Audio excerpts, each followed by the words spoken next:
ನನ್ನ ಲೈಬ್ರರಿಗೆ ಸುಮಾರು ಒಂದು 600 ಜನ ಮೆಂಬರ್ ಇದ್ರು. ಅವರೆಲ್ಲ ಬರೋರು. ಈ ಅವನ್ ಜೈಶೀಲ ಬರ್ತಿದ್ನಲ್ಲ, ಗೊತ್ತಾಯ್ತು. ಆ ಸಮಯದಲ್ಲಿ ಇಲ್ಲಿ ನಮ್ಗೆ ಕುಂದಾನಿ ಸತ್ಯನ್ ಆಗಾಗ್ಗೆ ಬರೋರು, ಹೊನ್ನವಳ್ಳಿ ಕೃಷ್ಣ ಅವ್ರು ಬರೋರು, ಕಂಪ್ಲಾಪುರ್ ನಾಗೇಶ್ ಅವರು ಬರೋರು.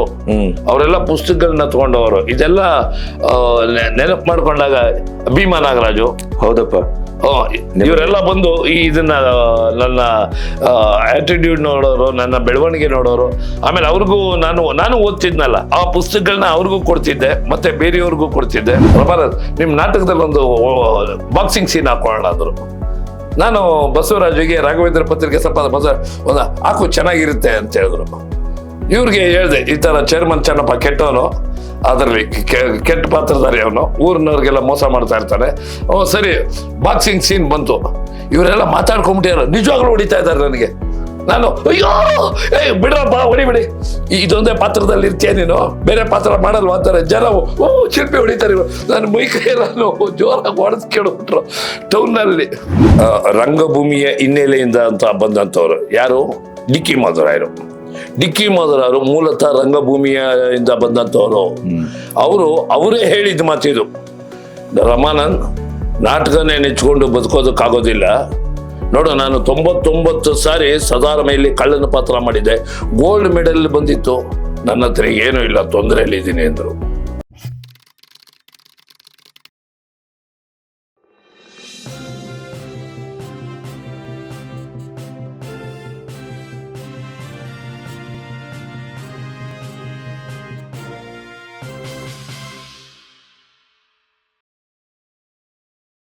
ಸೊ ನಿಮ್ಮ ಬಾಲ್ಯ ಅದೇ ರೀತಿ ಮುಂದುವರಿತಾ? ಸರ್, ಅದೇ ರೀತಿ ಸರ್ ಆಗಿದೆ ಸರ್. ಯಾಕೆಂತಂದ್ರೆ ಈ ಪುಸ್ತಕಗಳಿದೆಯಲ್ಲ ಸರ್, ಗೀತಾ ಬುಕ್ ಹೌಸ್ ಅಂದ್ರೆ ಏನು ಬಹಳ ಈ ಲ್ಯಾಂಡ್ ಫೋನ್ ಬಿಲ್ಡಿಂಗ್ ಅಲ್ಲಿ ಕೊನೆ ಅಂಗಡಿ ಹೆಸರು ಮರ್ತುಬಿಟ್ಟಿದ್ದೀನಿ ನಾನು. ಅವರು ಅಲ್ಲಿ ಇಂಗ್ಲಿಷ್ ಮ್ಯಾಗಝೈನ್ ಎಲ್ಲ ಇರೋದು. KJ ಕುಮಾರ್ ತೀರೋಗ್ಬಿಟ್ರು ಸರ್. ಹೌದು ಸರ್, KJ ಕುಮಾರ್ಗೂ ನನಗೂ ಒಂದು ಅವಿನಾಭಾವ ಸಂಬಂಧ ಸರ್. ನಾನು 89ರಲ್ಲಿ ಸಿನಿಮಾಕ್ಕೆ ಬಂದೆ. 92ರಲ್ಲಿ ಒಂದು ಆರ್ಟಿಕಲ್ ಮಾಡ್ಬಿಟ್ರು ಸರ್ ರೂಪತಾರದಲ್ಲಿ. ಯಾಕೆ ಹೇಳ್ತೀನಿ ಅಂತ ಹೇಳಿದ್ರೆ, ಅದ್ರ ನಂತರದಲ್ಲಿ ಆ ನಂತರ ಸುಧಾದಲ್ಲಿ ಮುಕ್ಪುಟ ಆಯ್ತು. ಆಮೇಲೆ ತುಷಾರದಲ್ಲೂ ಒಮ್ಮೆ ಮುಕ್ಪುಟ ಬಂದ್ಬಿಡ್ತು. ಯಾಕೆ ಅಂತ ಹೇಳಿದ್ರೆ, ನಮ್ಮ ನಾಗೇಶ್ ಕುಮಾರ್ ಅವರು ಬಹಳ ದೊಡ್ಡ ಸ್ಟಿಲ್ ಫೋಟೋಗ್ರಾಫರ್. ಹೌದು, KN ನಾಗೇಶ್ ಅವ್ರ ಫೋಟೋ ತೆಗೆದಿದ್ದು ನನಗೆ ಆಶ್ಚರ್ಯ ಆಗೋಯ್ತು. ಪತ್ತೇದಾರಿ ಒಂದು ಇಶ್ಯೂ ಬಂದಾಗ ನಾನು ಮೀಸೆ ಜ್ವರ ಹಾಕಿದ್ರು. ಕ್ರೈಮ್ ಅನ್ನೋ ಶೂಟಿಂಗು ರವಿ ಶ್ರೀವತ್ಸ ಅವರ ತಂದೆ ರಂಗನಾಥ್ ಶ್ರೀವತ್ಸ ಅವರು ಶೂಟಿಂಗ್ ಮಾಡ್ತಿದ್ದಾಗ ಬಂದು ನನ್ನ ಫೋಟೋ ತೆಗೆದಿದ್ರು. ಆ ಫೋಟೋ ನೋಡಿದ್ರೆ ಇದಕ್ಕೆ ಹಾಕ್ಬಿಟ್ಟಿದ್ದಾರೆ ತುಷಾರಗೆ. ಅಂದ್ರೆ ಇವರು ಇತ್ತೀಚೆಗೆ ಮಾತಾಡಿದ್ದೆ, ಇವರು ಸಾಯುವ ಮುನ್ನ ಈಗ ಒಂದು 3 ತಿಂಗಳಿಂದೆ ನಾನು ನಮ್ಮ KJ ಕುಮಾರ್ ಹತ್ರ ಮಾತಾಡಿದ್ದೆ, ರಮಾನಂದ್ ಬಂದಾಗ ಒಮ್ಮೆ ಭೇಟಿ ಮಾಡಿ ಅಂತ. ಯಾಕೆ ಅಂತ ಹೇಳಿದ್ರೆ, ಅವರು ನನಗೆ ಹೆಚ್ಚಿನ ರೀತಿಯಲ್ಲಿ ಸಹಕಾರ ಕೊಡೋರು. ಅವರಿಂದ ಏನಾಯ್ತು, ಈ ಕಾಜಾಣ, ಅರ್ಗಿಣಿ ಈ ಪತ್ರಿಕೆಗಳೆಲ್ಲ ಸುಬ್ಬಣ್ಣ ಅಂತಿದ್ರು. ಲ್ಯಾಶ್ ಡೌನ್ ಬಿಲ್ಡಿಂಗ್ ಅಲ್ಲಿ ನಿಮ್ಗೆ ಗೊತ್ತಿರುತ್ತೆ. ಹೌದು, ಅಲ್ಲಿ ಬಂದಾಗ ಸುಬ್ಬಣ್ಣವರು ಒಂದು ಆರ್ಟಿಕಲ್ ಬರೆದಿದ್ರು, ರಮಾನಂದ ಒಂದ್ ಕೆಲಸ ಅಲ್ಲ ಎಲ್ಲ ಕೆಲಸನೂ ಮಾಡ್ತಾನೆ. ದೊಡ್ಡಲೂರು ರುಕ್ಕೋಜಿ ಅವ್ರದ್ದು ಕಾಜಾಣ, ಅದರಲ್ಲಿ ಒಂದು ಆರ್ಟಿಕಲ್ ಮಾಡ್ಬಿಟ್ಟಿದ್ರು ಯಾರು, ಸುಬ್ಬಣ್ಣ ಅವರು.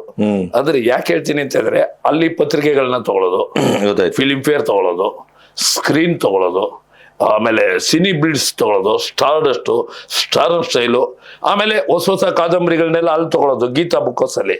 ಇದನ್ನೆಲ್ಲ ಜನರಿರುವಲ್ಲಿಗೆ ಅವ್ರಿಗೆ ಯಾವ ಕಾದಂಬರಿ ಬೇಕು, ಹೊಸದಾಗಿ ಯಾವ್ದಾರು ರಿಲೀಸ್ ಆದ್ರೆ ಪತ್ತಂತ ಕೊಂಡ್ಕೊಂಡ್ಬಂದು ಅದಕ್ಕೂ ಕೆಡಬಾರ್ದು ಅಂತೇಳಿ ಒಂದು ಪ್ಲಾಸ್ಟಿಕ್ ಅಲ್ಲಿ ಅದಕ್ಕೊಂದು ಪಿನ್ ಹಾಕಿ ಕವರ್ ಮಾಡಿ ನೀರ್ಗೀರು ಬೀಳಬಾರ್ದು ಅಂತೇಳಿ ತಗೊಂಡೋಗಿ ಕೊಡ್ತಿದ್ದೆ. ಮನೆಗೂ ತಗೊಂಡೋಗಿ ಕೊಡ್ತಿದ್ದೆ. ನನ್ನ ಲೈಬ್ರರಿಗೆ ಸುಮಾರು ಒಂದು 600 ಜನ ಮೆಂಬರ್ ಇದ್ರು. ಅವರೆಲ್ಲ ಬರೋರು. ಈ ಅವನ್ ಜೈಶೀಲ ಬರ್ತಿದ್ನಲ್ಲ, ಗೊತ್ತಾಯ್ತು. ಆ ಸಮಯದಲ್ಲಿ ಇಲ್ಲಿ ನಮ್ಗೆ ಕುಂದಾನಿ ಸತ್ಯನ್ ಆಗಾಗ್ಗೆ ಬರೋರು, ಹೊನ್ನವಳ್ಳಿ ಕೃಷ್ಣ ಅವ್ರು ಬರೋರು, ಕಂಪ್ಲಾಪುರ್ ನಾಗೇಶ್ ಅವರು ಬರೋರು. ಅವರೆಲ್ಲ ಪುಸ್ತಕಗಳನ್ನ ತಗೊಂಡವರು. ಇದೆಲ್ಲ ನೆನಪು ಮಾಡ್ಕೊಂಡಾಗ ಭೀಮಾ ನಾಗರಾಜು, ಹೌದಪ್ಪ, ಇವರೆಲ್ಲ ಬಂದು ಇದನ್ನ ನನ್ನ ಆಟಿಟ್ಯೂಡ್ ನೋಡೋರು, ನನ್ನ ಬೆಳವಣಿಗೆ ನೋಡೋರು. ಆಮೇಲೆ ಅವ್ರಿಗೂ ನಾನು ಓದ್ತಿದ್ನಲ್ಲ, ಆ ಪುಸ್ತಕಗಳನ್ನ ಅವ್ರಿಗೂ ಕೊಡ್ತಿದ್ದೆ, ಮತ್ತೆ ಬೇರೆಯವ್ರಿಗೂ ಕೊಡ್ತಿದ್ದೆ. ಆಮೇಲೆ ಅಂಗಡಿ ಭಾಗ ತೆಗೆದ ತಕ್ಷಣ ರಚನಾ ಸರ್ಕಲ್ ಲೈಬ್ರರಿಯಲ್ಲಿ ಒಂದು ವಿಶೇಷ ಅಂತ ಹೇಳಿದ್ರೆ, ಓದುವ ಅಭ್ಯಾಸ ಎಷ್ಟಿತ್ತು ಅಂತ ಹೇಳಿದ್ರೆ, ಅವ್ರ ಹೆಸರು ಮೂರ್ತಿ ಅನ್ನೋದೇನೋ ಇರಬೇಕು. ನಮ್ಮ ಎದುರುಗಡೆನೆ ಲಾಯರು, ಭಾಳ ದೊಡ್ಡ ವಯಸ್ಸು ಜಾಸ್ತಿ ಆಗಿತ್ತು, ದೊಡ್ಡವರು, ಭಾಳ ಜ್ಞಾನಿಗಳು. ನಾನು ಭಾಗದ ರಮಾನಂದ್ ಯಾವುದ್ಯಾವ್ದು ಬಂದಿದೆ ಇವತ್ತು ಮ್ಯಾಗ್ಝೀನು ಸರ್, ಇಂಚಿಂತ ಪ್ರೋಬ್ ಬಂದಿದೆ, ಡಿಟೆಕ್ಟಿವ್ ಬಂದಿದೆ, ಲೈಫ್ ಬಂದಿದೆ, ಎಲ್ಲ ಮ್ಯಾಗ್ಝೈನ್ ಅವ್ರು ಕೊಟ್ಬಿಡ್ತೀವಿ ಸರ್. ಎಲ್ಲ ಓದೋರು ಸರ್, ಓದುವ ಹಾಬಿ ಹೇಗಿತ್ತು ಅಂತೆ, ಓದ್ಬಿಟ್ಟು ಮಾರನೇ ದಿನ 1 ರೂಪಾಯಿ ಹೇಳಿದ್ರೆ ಅವ್ರು 10 ರೂಪಾಯಿ ಕೊಟ್ಟು ಬಿಡೋರು.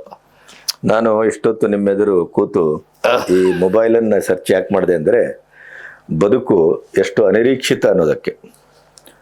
ನೋಡಿ, KJ ಕುಮಾರ್ 9:10 PM ಅವರು ಹೊರಟೋಗುವ ಮೊದಲನೇ ದಿನ ರಾತ್ರಿ 9:10 ನನಗೆ ಫೋನ್ ಮಾಡಿದ್ದಾರೆ. ಇವು ಮಾಡಿದ್ದಾರೆ ಏನು ಅಂತಂದರೆ, ನನಗೆ ಸರ್ವೈಕಲ್ ಸ್ಪಾಂಡಿಲೈಟಿಸ್ ಇದೆ. ಈ ಬರೆದು ನಾನು ಮೈಸೂರಲ್ಲಿ ಒಂದು ಆರೋಗ್ಯಧಾಮ ಅಂತ ಶುರುವಾಗಿದೆ, ನಾವು ಅದರ ಬಗ್ಗೆ ವಿಡಿಯೋನೂ ಮಾಡಿದ್ದೇವೆ. ನಾನು ಅಲ್ಲಿಗೆ ಹೋಗಿ ಟ್ರೀಟ್ಮೆಂಟ್ ತಗೊಂಡು ಬಂದೆ 1 ವಾರ. ಅದನ್ನು ಅವರು ನೋಡಿದ್ದಾರೆ. ಬಹುಶಃ ನನಗೆ ಫೋನ್ ಬಂತು, 2-2.5 ವರ್ಷ ಆಗಿತ್ತು ಅವ್ರು ಫೋನ್ ಮಾಡಿದ್ದೇನೆ, ಹೆಚ್ಚು ಕಮ್ಮಿ.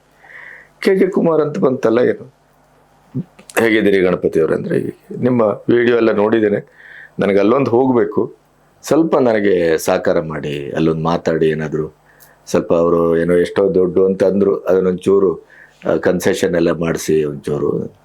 ನಾನು ತಕ್ಷಣ ಫೋನ್ ಮಾಡಿ ಅಲ್ಲಿಗೆ ಮಾತಾಡಿದ್ದೇನೆ.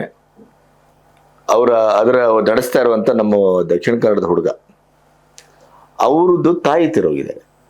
ಮಾರದಿನ ಅದಕ್ಕೆ ಕಾರ್ಯ. ನಾನು ಏನಂದೆ, KJ ಕುಮಾರ್ಗೆ ಹೇಳಿದ್ದೆ, ಅದನ್ನು ಮಾತಾಡಿ ನಿಮಗೆಲ್ಲ ಹೇಳ್ತೇನೆ ಅಂತ ಹೇಳಿದ್ದೇನೆ. ನಾನು ಆ ಹುಡುಗನಿಗೆ ಹೇಳಿದೆ, ಹಾಗಾದ್ರೆ ಇವತ್ತು ನಾಳೆ ಬೇಡ, ನಾಳೆ 2 ದಿನ ಬೇಡ, ಅದರ ನಂತರದ ದಿನ KJ ಕುಮಾರನ್ನ ಕಳಿಸ್ತೇನೆ. ನಾನು ಕಳಿಸಿ ಸರ್, ನೀವು ಹೇಳಿದ ಮೇಲೆ ಆಯಿತು, ನಾನು ಅದನ್ನೆಲ್ಲ ಮಾಡ್ತೇನೆ ಅಂತ. ನಾನು ಆಯಿತು, ಆ ಮಾರದ ದಿನ ಏನೋ ಕೆಲಸದಲ್ಲಿದ್ದೆ. 6 ಸಂಜೆ ಹೊತ್ತಿಗೆ ರುಕ್ಕೋಜಿ ಅವರು ಹೇಳಿದ್ರು ನನಗೆ, KJ ಕುಮಾರ್ ಹೊರಟೋಗ್ಬಿಟ್ರಂತೆ. ಹಾಂ, ಹೊರಟೋಗ್ಬಿಟ್ರಂತೆ. ನಾಳೆ ಹೇಗೆ ಹೇಳ್ತೀರಿ, ನಾನು ನಿನ್ನೆ ರಾತ್ರಿ ಮಾತಾಡಿದಾರೆ ನನ್ನ ಹತ್ರ ಅವರು ಅಂತ ಅಂದೆ. ಅಂದರೆ ಜೀವನ ಎಷ್ಟು ಅನಿರೀಕ್ಷಿತ ನೋಡಿ. ಅವರು ಪ್ರತಿದಿನ ಅವ್ರು ಬರೆಯೋರಲ್ಲ, ಸಿನಿಮಾ ಸುದ್ದಿ ಅದು ಪ್ರತಿದಿನ ನನ್ನಲ್ಲಿ ಇಲ್ಲಿ ಕಳ್ಸೋಣ. ನಾನಿನ್ನು ನನಗೂ ಕಳಿಸಿಲ್ಲ, ಪ್ರತಿದಿನ ಅವ್ರು ಆದ ತಕ್ಷಣ ಇಲ್ಲಿ ಪ್ರಿಂಟ್ ಆಗ್ತಾನೆ ಇಲ್ಲಿ ಕಳಿಸ್ಬಿಡೋರು ನನಗೆ. ನಾನು ಅದನ್ನು ಓದಿ ನಾನು ಮೆಸೇಜ್ ಹಾಕ್ತಿದ್ದೆ, ಇದರ ಮಾತಾಡೋರು. ಯಾಕೆ ಅಂತಂದ್ರೆ ನನ್ನನ್ನು ಸುಮಾರು ಜನ ಡೈರೆಕ್ಟ್ರಿಗೆಲ್ಲ ನಮ್ಮ ಮೈಸೂರಿನ ಪ್ರತಿಭೆ ಬಳಸ್ಕೊಳ್ಳಿ ಅಂತ ಸುಮಾರು ಜನಕ್ಕೆ ಹೇಳಿದ್ರು, ಅಲ್ಲಿ ಶೂಟಿಂಗ್ ಮಾಡಿದ ಜಾಗದಲ್ಲಿ. ಅವರ ಈಗ ನುಡಿ ನಮನ ಇದೆ ಅಂತ ಅವ್ರ ಮಗಳು ನಿನ್ನೆ ಫೋನ್ ಮಾಡಿದ್ಲು ಬರಬೇಕು ಅಂತ. ಸೊ ಅದೇ, ಈ ಕಾಲದಲ್ಲಿ ಬದುಕು ಬಹಳ ನಿರೀಕ್ಷಿತ ಆಗ್ತಾ ಇದೆ, ಅನಿಶ್ಚಿತತೆ. ಎಷ್ಟೊತ್ತಿಗೆ ಯಾರು ಹೊರಟೋಗ್ತಾರೆ ಅಂತ ಗೊತ್ತಾಗಲ್ಲ. ನೋಡಿ, ನಾಟಕ ನಾವು ವೇದಿಕೆ ಮೇಲೆ ಮಾಡ್ಬೇಕು, ಕೆಲವರು ನಿಜ ಜೀವನದಲ್ಲಿ ಮಾಡ್ಬಿಡ್ತಾರೆ. ನೋಡಿ, ನನ್ನ ನಾಟಕದ್ದೊಂದು ಭಾಳ ವಿಶೇಷ, ತುಂಬ ಇದಾಗಿರುತ್ತೆ. ನನಗೆ ಈಗಲೂ ನಾನು ನನ್ನ ವೈಫ್ಗೆ ಇವತ್ತು ಬೆಳಗ್ಗೆ ಹೇಳಿದೆ, ಸ್ವಲ್ಪ ನಾನು ಯೋಗಕ್ಕೆ ಹೋಗ್ಬೇಕು, ಸ್ವಲ್ಪ ಡ್ಯಾನ್ಸ್ ಕ್ಲಾಸ್ಗೆ ಹೋಗಬೇಕು ಅಂತ ಹೇಳಿದೆ. ಏನೊಂದು ನನ್ನ ನಾಟಕದಲ್ಲಿ ಡ್ಯಾನ್ಸ್ಗೊಂದು ಪ್ರಾಧಾನ್ಯತೆ, ನಾನು ಮಾಡೋ ಪಾತ್ರಕ್ಕೆ ಅದು ಬೇಕು, ಅದಕ್ಕೆ ಸ್ವಲ್ಪ ಹೋಗ್ತೀನಿ ಅಂತ ಇದೆ ಅಂದ್ಲು. ಇಲ್ಲಮ್ಮ, ನಮ್ಮ ಮನೇಲಿ ಸಪೋರ್ಟ್ ಇದೆ, ಹೋಗಿದ್ರು. ಯೋಗಾಸನಕ್ಕೂ ಹೋಗ್ಬೇಕು. ಮತ್ತು ಇದು ರಾಜ್ಕುಮಾರ್ ಅವರು 50ನೇ ವರ್ಷದಲ್ಲಿ ಯೋಗ ಕಲ್ತಿದ್ರು. ಆರೋಗ್ಯ ಚೆನ್ನಾಗಿರ್ಬೇಕಾದ್ರೆ ನಾವು ಮಾಡಬೇಕು ಅನ್ನೋದನ್ನ ಮಾಡಿಬಿಡ್ಬೇಕು. HF ನಾಯ್ಕರು 70 ಇರಲಿ, ಆದರೆ ಅದನ್ನು ಮಾಡಬೇಕು ಅಂತೇಳಿ ಈ ರೀತಿಯಲ್ಲಿ ಏನಾಯಿತು, ನನಗೆ ರಾಘವೇಂದ್ರ ಪತ್ರಿಕೆ ಅಂತ ಮೈಸೂರಲ್ಲಿತ್ತು, ಅದರ ಸಂಪಾದಕ ಬಂದು ಬಸವರಾಜು. ಆತ ಈ ಮೇಕಪ್ ಚೀಫು ಸಿನಿಮಾಗಳಿಗೆ. ಅವ್ರು ಕೆಲವು ಸಿನಿಮಾಗಳಿಗೆಲ್ಲ ಇದನ್ನು ಮಾಡ್ದ, ಆ ಸಿನಿಮಾದ ನನಗೆ ಪಾತ್ರ ಸಿಗಲಿಲ್ಲ. ಆದರೆ ಅವನು ಪ್ರತಿ ತಿಂಗಳಿಗೆ 2 ತಿಂಗಳಿಗೆ ನಾಟಕ ಮಾಡಿಸೋನು, ತ್ಯಾಗಿ ನಾಟಕ. ಅದರಲ್ಲಿ ರಾಮು ಪಾತ್ರ ನಾನೇ. ನನ್ನ ಸ್ನೇಹಿತರು ಇದು ಯಾವುದೋ ವಿದ್ಯಾರಣ್ಯ ಮುದ್ರಣಾಲಯ ಅಂತ, ನನ್ನ ಅಂಗಡಿಯಿಂದ ರಚನಾ ಸೆಕ್ರೆಟರಿಗೆ ಸ್ವಲ್ಪ ದೂರದಲ್ಲಿ, ಅಲ್ಲಿ ಎಲ್ಲರೂ ನಾಟಕಾಸಕ್ತರೆಲ್ಲ ಬರೋರು. ವಾಸುದೇವ್ ಗಿರಿಮಾಜಿ ಅವರು ಬರೋರು, ಅಮರ್ ಕಲಾ ಸಂಘದ ವಾಸು ಅವರು ಬರೋರು, MR ಶಂಕರ್ ಬರೋರು, ವಿಜಯ ಅವರು ಬರೋರು, ಮಧುಸೂದನ್ ಬರೋರು, ಎಲ್ಲ ರಂಗಕರ್ಮಿಗಳು, ಮೈಸೂರು ರಂಗಕರ್ಮಿಗಳ ಅಡ್ಡ ಅದು. ಶಂಕರ್ ಲೈಟಿಂಗ್ ಮಾಡೋರು, ವಿ ರಾಮಮೂರ್ತಿ ಅವರು, ಇವರೆಲ್ಲ ಬರೋರು. ನನಗೇನಂತವರು ಬರೀ ಇವನು ಪೌರಾಣಿಕ ಇದು ತ್ಯಾಗಿಯನ್ನು ಒಂದೇ ನಾಟಕದಲ್ಲಿ ಹಾಕೊಂಡು ಕುಣಿತಾನೆ, ಹುಡುಗಿರ ಜೊತೆ ಡ್ಯಾನ್ಸ್ ಮಾಡ್ತಾನೆ, ಇಷ್ಟೇ ನಾಟಕದ ಬಗ್ಗೆ ಗಂಧಗಾಳಿ ತಿಳಿಯೋದೇ ಇಲ್ಲ ಇವನು, ಇದೊಂದೇ ನಾಟಕದಲ್ಲಿ ಹೋಗ್ಬಿಡ್ತಾನೆ ಇವನ್ನ ತಪ್ಪಿಸ್ಬೇಕು ಅಂತೇಳಿ ಏನು ಮಾಡಿದ್ರು, ನಾನು ಆಶು ಮಾತುಗಳನ್ನ ಜಾಸ್ತಿ ಮಾತಾಡ್ತಿದ್ದೆ, ನಾಟಕಕ್ಕೆ ಏನಾದ್ರು ಸೇರಿಸೋಣ ಅಂತ. ಅವ್ರೇನು ಮಾಡಿದ್ರು, ನನ್ನೆಲ್ಲ ಅವರು ಪ್ಲ್ಯಾನ್ ಮಾಡ್ಕೊಂಬಿಟ್ಟಿದ್ದಾರೆ. ಒಂದು 8-10 ಜನ ಏನು ಮಾಡ್ಕೊಂಡಿದ್ದಾರೆ ಅಂತ ಹೇಳಿದ್ರೆ, ರಮಾನಂದ್ ನಿಮ್ಮ ನಾಟಕದಲ್ಲಿ ಒಂದು ಬಾಕ್ಸಿಂಗ್ ಸೀನ್ ಹಾಕೊಳ್ಳೋಣ ಅಂದರು. ನಾನು ಬಸವರಾಜಿಗೆ ರಾಘವೇಂದ್ರ ಪತ್ರಿಕೆ ಒಂದು ಹಾಕು ಚೆನ್ನಾಗಿರುತ್ತೆ ಅಂತ ಹೇಳಿದ್ರು. ಇವ್ರಿಗೆ ಹೇಳಿದೆ, ಈ ಥರ ಚೇರ್ಮನ್ ಚೆನ್ನಪ್ಪ ಕೆಟ್ಟವನು, ಅದರಲ್ಲಿ ಕೆಟ್ಟ ಪಾತ್ರಧಾರಿ ಅವನು, ಊರಿನವ್ರಿಗೆಲ್ಲ ಮೋಸ ಮಾಡ್ತಾ ಇರ್ತಾನೆ. ಸರಿ, ಬಾಕ್ಸಿಂಗ್ ಸೀನ್ ಬಂತು, ಇವರೆಲ್ಲ ಮಾತಾಡ್ಕೊಂಬಿಟ್ಟಿದ್ದಾರೆ, ನಿಜವಾಗ್ಲೂ ಹೊಡಿತಾ ಇದ್ದಾರೆ ನನಗೆ. ನಾನು ಅಯ್ಯೋ ಬಿಡ್ರಪ್ಪ ಹೊಡಿಬಿಡಿ, ಇದೊಂದೇ ಪಾತ್ರದಲ್ಲಿ ಇರ್ತೀಯ ನೀನು, ಬೇರೆ ಪಾತ್ರ ಮಾಡಲ್ವ ಅಂತಾರೆ ಜನ. ಶಿಲ್ಪಿ ಹೊಡಿತಾರೆ. ನಾನು ಮೈ ಕೈಯೆಲ್ಲ ಜೋರಾಗಿ ಹೊಡೆದು ಕೇಳ್ಬಿಟ್ರು ಟೌನ್ನಲ್ಲಿ. ವಿಪರೀತ ಚಪ್ಪಾಳೆ ಶಿಲ್ಪಿಗಳು. ಆಮೇಲೆ ಅವರೆಲ್ಲ ಹೊಡೆದ್ಬಿಟ್ಟು ಸೀನ್ ಮುಗಿಸ್ಕೊಂಡು ಹೊರಟೋಗ್ಬಿಟ್ರು. ಆಮೇಲೆ ನಾಟಕ ಮುಗಿದ್ಮೇಲೆ ಬಸವರಾಜನ ತುಂಬ ಚೆನ್ನಾಗಿ ಮಾಡಿದ್ರಿ, ಬಾಕ್ಸಿಂಗ್ ಸೀನ್ ಸೂಪರ್ ಆಗಿತ್ತು ಅಂತ ಮೈ ಕೈಯೆಲ್ಲ ಊದ್ಬಿಟ್ಟಿದ್ದ, ಬಾಸ್ಬಿಂಡೆ ಬರ ಹೊಡೆದ್ಬಿಟ್ಟಿದ್ರು ಗೆಳೆಯರೆಲ್ಲ. ಆಮೇಲೆ ಮಾರನೇ ದಿನ ಸಿಕ್ಕರು, ನೋಡು ಬೇರೆ ಬೇರೆ ರೀತಿ ಎಲ್ಲ ಪ್ರಕಾರದ ನಾಟಕಗಳಲ್ಲೂ ಮಾಡಬೇಕು, ಒಂದೇ ಅಲ್ಲ, ಸಾಮಾಜಿಕ ಮಾಡು, ಅಸಂಗತ ಮಾಡು, ಪೌರಾಣಿಕ ಮಾಡು, ಜಾನಪದ ಮಾಡು, ಐತಿಹಾಸಿಕ ಮಾಡು, ಡ್ಯಾನ್ಸ್ ಡ್ರಾಮಾ ಮಾಡು, ಸಂಗೀತ ಮತ್ತು ನಾಟಕ ಅಲ್ಲಿಗೆ ಹೋಗಿ ಸೇರ್ಕೊ, ಬೇರೆ ಬೇರೆದೆಲ್ಲ ಮಾಡು, ಒಂದೇ ಥರದಲ್ಲಿ ಇರಬಾರ್ದು, ನೀ ಕಲಿಬೇಕು, ನಿನ್ನಲ್ಲಿ ಆಸಕ್ತಿ ಇದೆ, ಅದಕ್ಕೋಸ್ಕರ ಇದು ಮಾಡಿದ್ದು, ತಪ್ಪಾಗಿ ಇದ್ದರೆ ಕ್ಷಮಿಸ್ಬಿಡು, ಇಲ್ಲ ಊದ್ಬಿಟ್ಟಿದ್ದೀರಪ್ಪ ಮೈ ಕೈ ಎಲ್ಲ ಅಂತೇಳಿ ಇದು ನಿಜವಾಗ್ಲೂ ಮಾಡ್ಬಿಟ್ಟಿರು. ಟೌನಲ್ಲಿ ಶಿಲ್ಪಿ ಇವತ್ತು ಅದು ತಲೆರುತ್ತೆ. ಅಂದರೆ ಅವರು ಮಾಡಿದ್ದು ತಪ್ಪೇನಾಗಲಿಲ್ಲ. ಆಮೇಲೆ ಬೇರೆ ಬೇರೆ ತಂಡಗಳ ಜೊತೆಯಲ್ಲಿ ಸೇರಿಕೊಂಡು ನಾಟಕಗಳು ಮಾಡೋ ಅಭ್ಯಾಸ ಮಾಡಿದ್ರಿಂದ ಏನಾಯಿತು, ನನಗೆ ತುಂಬ ಜನ ನಾಟಕಾಸಕ್ತರು, ನಾಟಕಕಾರರು, ರಂಗಕರ್ಮಿಗಳು, ದೊಡ್ಡ ದೊಡ್ಡ ಹಿರಿಯ ಕಲಾವಿದರು ಎಲ್ಲರ ಒಂದು ಸ್ನೇಹ ಸಂಪಾದನೆ ಆಯಿತು. ಅದರ ಮುಖ್ಯ ಏನಾಯಿತು, ನಾಟಕ ರಂಗದಲ್ಲಿ ಬೆಳೆಯೋದಕ್ಕೆ ಅವಕಾಶ ಆಯಿತು. ರಂಗಭೂಮಿಯಲ್ಲಿ ಹಿರಿಯ ಕಲಾವಿದರದೆಲ್ಲ ಸ್ನೇಹ ಅಂದ್ರಲ್ಲ, ಯಾರ್ದು? ನೋಡಿ, ಈಗ ರಂಗಭೂಮಿಯ ಹಿನ್ನೆಲೆಯಿಂದ ಅಂತ ಬಂದಂಥವ್ರು ಯಾರು, ಡಿಕ್ಕಿ ಮಾಧವರಾಯರು. ಡಿಕ್ಕಿ ಮಾಧವರಾಯರು ಮೂಲತಃ ರಂಗಭೂಮಿಯಿಂದ ಬಂದಂಥವ್ರು. ಅವರೇ ಹೇಳಿದ ಮಾತಿದು, ರಮಾನಂದ್, ನಾಟಕನೇ ನೆಚ್ಕೊಂಡು ಬದುಕೋದಕ್ಕಾಗೋದಿಲ್ಲ ನೋಡು, ನಾನು 99 ಸಾರಿ ಸದಾರ ಮೇಲೆ ಕಳ್ಳನ ಪಾತ್ರ ಮಾಡಿದ್ದೆ, ಗೋಲ್ಡ್ ಮೆಡಲ್ ಬಂದಿತ್ತು, ನನ್ನ ಹತ್ರ ಏನೂ ಇಲ್ಲ, ತೊಂದರೆಯಲ್ಲಿದ್ದೀನಿ ಅಂದರು. ಯಾರು ಅವರು ನನ್ನನ್ನು ಕಂಡ್ರು ಮಾತಾಡಿಸೋರು, ವಾಸುದೇವ್ ಗಿರಿಮಾಜಿ ಅವ್ರ ಜೊತೆಯಲ್ಲಿ ಮಾತಾಡ್ದೆ. BLG ರಾವ್ ಹಳೆಯ ಕಲಾವಿದರು ಮೈಸೂರಿನಲ್ಲಿ. ಇನ್ನು ದೇವನ್ ಅಂತೇಳಿ ಅವರು ಟೌನ್ ಹಾಲಲ್ಲಿ ದೊಡ್ಡ ಇವರು. ಆಮೇಲೆ ಸಂಪಿಗೆ ಶಂಕರ್, ಯಾರು ಮಾಸ್ಟರ್ ಹಿರಣ್ಣಯ್ಯನವ್ರ ಕಂಪನಿಯಲ್ಲಿ ಇದ್ದಂಥವ್ರು, ಅವರು ಜೊತೆಯಲ್ಲಿರೋರು. ಆಮೇಲೆ ನಾಗಮಂಗಲ ಕಿಟ್ಟಿ ಅವರ ಜೊತೆಯಲ್ಲಿ ವಾಸುದೇವ್ ಅವರು. ಆಮೇಲೆ ಸುಲೋಚನ, ಇವರೆಲ್ಲ ಹಿರಿಯ ಕಲಾವಿದರು. ಅವರೆಲ್ಲ ಕೆಲವ್ರನ್ನೆಲ್ಲ ನಾನೇನು ಮಾಡಿದೆ, ನನಗೆ ಪರಿಚಯ ಆದಮೇಲೆ, ನನಗೆ ಹೆಜ್ಜೆ ರಂಗತಂಡ ಅಂತ ಕಟ್ಕೊಂಡ್ಮೇಲೆ ಅವ್ರಿಗೆ ನಾನು ನನ್ನ ನಾಟಕಕ್ಕೆ ಬನ್ನಿ ಅಂತೇಳಿ, ನನಗೆ ಸಿಗೋದೇ ಕಡಿಮೆ ಆದರೂ ಅವ್ರನ್ನೆಲ್ಲ ಜೊತೆಯಲ್ಲಿ ಕರ್ಕೊಂಡೋಗಿ ನಾನು ನಾಟಕವನ್ನು ಮಾಡ್ತಾಯಿದ್ದೆ. ಅವ್ರ ಸಹಭಾಗಿತ್ವ ಸಿಕ್ಕಿ, ಅವ್ರ ಸ್ನೇಹ ಸಿಕ್ಕಿದ್ದರಿಂದ ಏನಾಯಿತು, ಅವ್ರ ಕೆಲವು ವಿಚಾರಗಳನ್ನ ನನಗೆ ಹೇಳೋರು. ನಾವು ಯಾವತ್ತೂ ಜಾಸ್ತಿ ಕೇಳಿಸ್ಕೋಬೇಕಂತೆ, ಕೇಳಿಸ್ಕೊಂಡಿದ್ರಿಂದ ಏನಾಯ್ತು, ಇವತ್ತು ಮಾತಾಡೋಂಥ ಶಕ್ತಿ ಬರುತ್ತೆ. ಜಾಸ್ತಿ ಎಷ್ಟು ಕೇಳಿಸ್ಕೊಳ್ತಾ ಇದ್ದಷ್ಟು ನಮ್ಮ ಬುದ್ಧಿ ಸ್ವಲ್ಪ ಚುರುಕಾಗುತ್ತೆ, ವಿಚಾರಗಳು ತಿಳಿತಾ ಬರ್ಬೋದು. ಈ ಥರದಲ್ಲಿ ದೊಡ್ಡ ದೊಡ್ಡ ನಟರ ಸಾಂಗತ್ಯ ನನಗೆ ಸಿಕ್ಕಿದ್ರಿಂದ ಏನಾಯಿತು, ಇವತ್ತು ಅಂಥವ್ರ ಜೊತೆಯಲ್ಲಿ ನಾನು ಚಿಕ್ಕ ವಯಸ್ಸಲ್ಲಿ ಬರೀ ದೊಡ್ಡವ್ರ ಸಹವಾಸನೆ ಮಾಡ್ತಾ ಇದ್ದೆ. ಈಗ ಚಿಕ್ಕವರ ಜೊತೆಯಲ್ಲಿ ಜಾಸ್ತಿ ನನ್ನ ಒಡನಾಟ ಜಾಸ್ತಿ ಇದೆ. ನನಗೆ ವಯಸ್ಸಾಗಿದೆ ಅಂತ ನನಗೆ ಅನಿಸಿಲ್ಲ, ಅನಿಸೋದು ಇಲ್ಲ. ನಾನು ನನ್ನ ಮನೇಲಿ ಹೇಳ್ತೀನಿ, ನಾನು ಎಷ್ಟೇ ತೊಂದರೆ ಬಂದರೂ ಮನೇಲಿ ಇರಲ್ಲ, ಗಂಡಸು. ನನ್ನ ಪ್ರಕಾರ ನಾನೊಂದು ವಾಕ್ಯ ಬರೆದೆ ಮೊನ್ನೆ, ಏನಂತಾರೆ, ದುಡಿಯೋರ ಜೊತೆ ಜೀವನ ಮಾಡಬೇಕು, ದುಡಿಮೆಯಲ್ಲೇ ದೇವ್ರನ್ನ ಕಾಣಬೇಕು. ನೋಡಿ, ಅದಕ್ಕೆ ನಾನು ಹೇಳಿಲ್ಲ ಇದು, ಈ ಒಂದು ಗೀತೆಯನ್ನೇ ನಾನು ಬರ್ಕೊಂಡೆ. ಯಾವ ರೀತಿ ಬರೆದೆ ಅಂತ ಹೇಳಿದ್ರೆ, ಮನುಷ್ಯ ದುಡಿದು ತಿನ್ನಬೇಕು ಅನ್ನೋದಕ್ಕೆ, ದುಡಿದು ತಿನ್ನಬೇಕು ಅನ್ನ, ಆಗ್ಲೇ ನಮ್ಮ ಬದುಕು ಚೆನ್ನ, ಹಾಸಿಗೆ ಇದ್ದಷ್ಟೇ ಕಾಲನ್ನು ಚಾಚಿಕೊಂಡು, ಚಾಚಿದಷ್ಟೇ ಬದುಕಬೇಕು, ಕೇಳು ನನ್ನ ಮಾತನ್ನ. ಮಾಡಬೇಕು ನಾವು ದಾನ ಧರ್ಮ, ಕಳಿಯೋ ತನಕ ನಮ್ಮ ಕರ್ಮ, ಕರಿಯೋದ್ರೊಳಗೆ ಯಮ ಧರ್ಮ, ತಿಳಿದಿರ್ಬೇಕು ಬಾಳಿನ ಮರ್ಮ. ಸತ್ರೆ ಸಾಯ್ಬೇಕು ಒಂದೇ ಸಾರಿ ಬೇಷ್ ಅನ್ನಿಸ್ಕೊಂಡು, ಸತ್ತಂಗೆ ಜೀವ ಬದುಕಿರ್ಬಾರ್ದು ಚೀತು ಅನ್ನಿಸ್ಕೊಂಡು, ಬಹಳ ದೊಡ್ಡದು ಮಾನವ ಜನ್ಮ, ಜೀವನ ಮೌಲ್ಯ ತಿಳಿಯೋಣ, ಜೀವನ ಮೌಲ್ಯ ತಿಳಿಸೋಣ. ಇದು ಗೀತೆಯಲ್ಲಿ ಬರೆಯೋದಕ್ಕೆ ಏನಾಯ್ತು ಅಂತ ಹೇಳಿದ್ರೆ, ಈ ತರ ಒಡನಾಟಗಳು ಸಿಕ್ಕಿರೋದ್ರಿಂದ ಅನೇಕ ಅನುಭವಿಗಳ ದಿಗ್ಗಜರ, ಸಾಹಿತಿ ದಿಗ್ಗಜರ ಒಡನಾಟ ಎಲ್ಲ ಸಿಕ್ಕಿದ್ರಿಂದ ಏನಾಯ್ತು, ನನಗೂ ಬರೆಯೋದಕ್ಕೆ ಪ್ರೇರೇಪಣೆ ಆಗೋಯ್ತು. ಕರೆಕ್ಟ್. ಅವ್ರು ಈಗೆಲ್ಲ ಈಗ ಮಾಡು ಅಂತ ಹೇಳೋರು ನಾಟಕ. ಈಗ ಮಾದಕ ಯುವ ಮಾರಕ ಅಂತ ನಾಟಕ ಮಾಡ್ತಾ ಇದ್ದೀನಿ. ನಾಟಕ ಈಗ ಮಾಡ್ತಾ ಇದ್ದಾಗ ಅದರಲ್ಲಿ ಒಂದು ಮೆಸೇಜ್ ಕೊಡ್ತೀನಿ. ಏನು ಕೊಡ್ತೀನಿ? ಯುವಕ ಯುವತಿಯರು at present not only in Karnataka, India ಅಲ್ಲ, ಥ್ರೂ ಔಟ್ ವರ್ಲ್ಡ್ ವೈಸು ಯುವಕ ಯುವತಿಯರು ಹಾಳಾಗೋಗ್ತಾ ಇದ್ದಾರೆ. ನೋಡಿ, ತಳ್ಳೋ ಗಾಡೀಲಿ ಈಗ ಬರ್ತಾರೆ ನೋಡಿ. ಮೊನ್ನೆದೊಂದು ಇನ್ಸಿಡೆಂಟ್ ನಿಮ್ಗೆ ಹೇಳ್ತೀನಿ, ಸತ್ಯ ಇದು. ಅವನ ಹತ್ರ ಮೊಬೈಲ್ ನಂಬರ್ ಇತ್ತು, ಈಗಲೂ ಇರ್ಬೋದನೋ. ಅವನು ರ್ಯಾಪಿಡೋ ಬುಕ್ ಮಾಡಿದ್ದಾನೆ, ರ್ಯಾಪಿಡೋಗೆ ಬಂದೇನೆ, ನಮ್ಮ ಮನೆಗೆ ಬಿಡಪ್ಪ ಅಂತ. ಅವನು ಹಾಗೆ ಹಿಂದಿರ್ತೀರಿ, ಸರ್ ಮಾಲ್ ಬೇಕಾದ್ಯಾನೆ. ಇವನು ಪಾಪ ಇನ್ನು 21 ವರ್ಷ, ಏನು ಮಾಲು ಅಂತ ಕೇಳಿ ಅವ್ರ ಪದಗಳು ನೋಡಿ ಹೇಗಿರುತ್ತೆ. ಗಾಂಜಾ ಎಷ್ಟು ಅಂದತೆ, 205. ಪೊಲೀಸ್ನವ್ರಿಗೆ ಹೇಳ ಅಂದ. ಯಾಕೆ ಹೇಳ ಅಂತ ಹೇಳ್ದ ಅಂತ ಹೇಳಿದ್ರು, ಅವನು ನನ್ನ ನಾಟಕದಲ್ಲಿ ಅವನಿಗೆ ಸಂಭಾಷಣೆ ಕೊಟ್ಟಿದ್ದೆ. ಪೊಲೀಸ್ನವ್ರಿಗೆ ತಿಳಿಸಿ, ಪೊಲೀಸ್ನವ್ರಿಗೆ ಯಾವ ರೀತಿ ತಿಳಿಸ್ಬೇಕು, ಯಾಕೆ ಅಡಿಕ್ಟ್ ಆಗುತ್ತೆ ಅನ್ನೋದನ್ನ ಅವನ ಮುಂದೆ ನಾನು ಅಭಿನಯಿಸಿದ್ದೆ.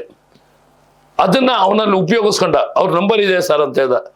ಇನ್ನೊಂದು ಸರ್ ನಿನ್ಗೆ ಯಾರಾದರೂ ಸಿಕ್ಕಿದ್ರೆ ನಂಬರ್ ಇದ್ದರೂ ನೀನು ಪೊಲೀಸ್ನವ್ರು ಕೊಡು, ಯಾಕೆಂತ ನಮ್ಮ ಮಟ್ಟ ಹಾಕಬೇಕು. ಯಾಕೆಂದ್ರೆ ಅಲ್ಲಿ ನಿಮ್ಮ ಮಕ್ಕಳು, ನಮ್ಮ ಮಕ್ಕಳು, ಬೇರೆಯವ್ರ ಮಕ್ಕಳು, ಯುವಕರ ಕೆಟ್ಟ ಆದಿನ ತುಳಿಯೋದನ್ನ ತಪ್ಪಿಸ್ಬೋದು. ಅದರಲ್ಲಿ ಒಂದು ಸಂಭಾಷಣೆಯನ್ನ ಬರ್ದೆ. ಏನು ಬರ್ದೆ ಅಂತ ಹೇಳಿದ್ರೆ, ತಾಯಿ ಬಹಳ ಕಷ್ಟಪಟ್ಟು ಅವ್ರ ಮನೇಲಿ ಗಾರ್ಮೆಂಟ್ಸ್ ಅಲ್ಲಿ ಕೆಲಸ ಮಾಡ್ತಾ, ಅವ್ರ ಮನೇಲಿ ಕೆಲಸ ಮಾಡ್ತಾ ಮಗನ್ನ ಓದಿಸ್ಬೇಕು ಅಂತ 5ನೇ ಕ್ಲಾಸ್ ಓದಿಸ್ತಾಳೆ. ಒಂದು ಬಹಳ ಬಡತನ, ಕಿತ್ತು ತಿನ್ನೋ ಬಡತನ. ಅಕ್ಕಪಕ್ಕದವ್ರಿಗೆಲ್ಲ ಹೋಗಿ ಹೇಳ್ತಾಳೆ, ಅಯ್ಯೋ ನನ್ನ ಮಗ 5ನೇ ಕ್ಲಾಸ್ ಪಾಸ್ ಆಗ್ಬಿಟ್ಟ ಅಂತ. ತುಂಬಾ ಖುಷಿ ಆಗುತ್ತೆ.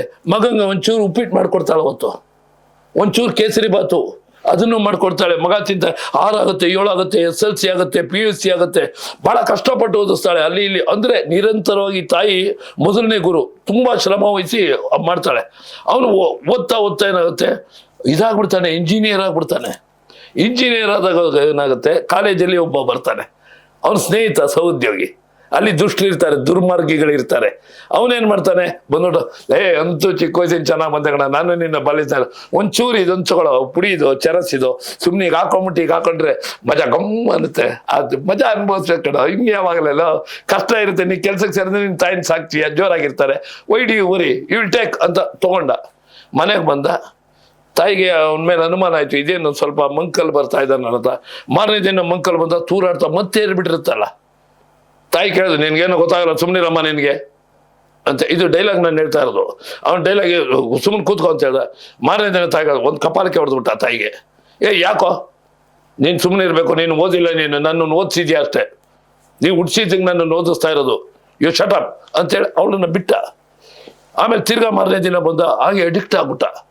ಕೊನೆಗೆ ತಾಯಿಗೆ ವಯಸ್ಸಾಯ್ತು, ಮಗನ್ನ ಕರೆಸಿ ಕೂರಿಸ್ಕೊಂಡು ಹೇಳ್ತಾಳೆ, ಅವನು ಫುಲ್ ಅಡಿಕ್ಟ್ ಆಗ್ಬಿಟ್ಟಿಯಾನೆ ಯುವಕ. ಅವಾಗ ಹೇಳ್ತಾನೆ, ಮಗ ನಾನು ಇನ್ನೊಂದು ಸ್ವಲ್ಪ ದಿನ ಇರ್ತೀನಿ, ನಾನೇನೋ ತೀರೋಗ್ಬಿಡ್ತೀನಿ, ನನ್ನ ನಂತರ ನೀನು ನೋಡ್ಕೊಳ್ಳೋರು ಯಾರು ಅಂತ. ಆವಾಗ ಹುಡುಗನಿಗೆ ಜ್ಞಾನೋದಯ ತಾಯಿನ ಮುಖ ನೋಡಿ, ಅಮ್ಮ ನೀನು ಸಾಯಲ್ಲಪ್ಪ, ಮುಂಚೆ ನಿನಗಿಂತ ಮುಂಚೆ ನಾನೇ ಸಾಯ್ತೀನಮ್ಮ. ತಾಯಿಗೆ ತೊಂದರೆ ಕೊಟ್ಟೆ, ಈ ಸಮಾಜಕ್ಕೆ ತೊಂದರೆ ಕೊಟ್ಟೆ. ನನ್ನಂಥ ಯುವಕರು ಇವಕ್ಕೆ ಇದಕ್ಕೆ ಅಡಿಕ್ಟ್ ಆಗಬಾರ್ದು, ಮಾದಕ ದ್ರವ್ಯಗಳಿಗೆ ವ್ಯಸನ ಮುಕ್ತರಾಗಬೇಕು, ಗೊತ್ತಿಲ್ಲದೆ ಅಡಿಕ್ಟ್ ಆಗಬೇಕು ತಾಯಿ ಅಂತೇಳಿ. ಇದು ನೈಜ ಕಥೆಯನ್ನು ಆಧರಿಸಿ ನಾನು ಸ್ವಲ್ಪ ಅದಕ್ಕೆ ಸೇರಿಸಿ ಇದು ಮಾಡಿರೋದು. ಇದನ್ನ ಹೇಳಿದಾಗ ಜನ ಇದಾಗ್ತಾರೆ. ಆ ಹುಡುಗನಿಗೆ ಒಬ್ಬ ಕೇಳ್ದ, ಇದು ಅಟ್ ಪ್ರೆಸೆಂಟ್ ಗಾಂಜಾ ಬೇಕಂತ. ಈಗ ಜನ ಸಂದಣಿ ಇರೋ ಜಾಗದಲ್ಲಿ, ಆಮೇಲೆ ಏರ್ಪೋರ್ಟ್ ಸ್ಥಳಗಳಲ್ಲಿ, ಮಾರ್ಕೆಟಲ್ಲಿ, ಮೆಜೆಸ್ಟಿಕ್ ಏರಿಯಾಗಳಲ್ಲಿ ಇವೆಲ್ಲ ಮಾರಾಟ ಮಾಡ್ತಾರೆ. ಪೊಲೀಸ್ನವ್ರಿಗೆ ನಾನು ಕೇಳ್ಕೊಳ್ಳೋದಿಷ್ಟೇ, ನಾವು ನಾಟಕ ಮಾಡ್ತೀವಿ, ಜನಜಾಗೃತಿ ಮೂಡಿಸೋದಕ್ಕೆ ನಾವು ಪ್ರಯತ್ನ ಪಡ್ತಾನೆ ಇರ್ತೀವಿ. ಆದ್ರೆ ಗೊತ್ತಿರೋಂಥವ್ರು ನಿಮಗೆ ಗೊತ್ತಾಗತ್ತೆ. ಗೊತ್ತಾದಾಗ ದಯಮಾಡಿ ತಿಳಿಸೋದ್ರ ಮುಖೇನ ಚಾನಲ್ಗೂ ತಿಳಿಸಿ. ಯಾಕೆಂತ ಯುವಜನತೆ ಹಾಳಾಗ್ಬೋದು, ಅದರಲ್ಲಿ ನಿಮ್ಮ ಮಗ, ನಮ್ಮ ಮಗಳು ಯಾರು ಇರ್ಬೋದು. ಇದನ್ನ ನಾವು ಅದರಲ್ಲಿ ಒಂದು ಮೆಸೇಜ್ ಕೊಡ್ತಾ ಹೋಗ್ತೀವಿ. ಇದು ನಾಟಕದ್ದು ಮಾದಕ ಯುವ ಮಾರಕ ಅನ್ನೋ ಇದರಲ್ಲಿ ಮಾಡಿರೋದು.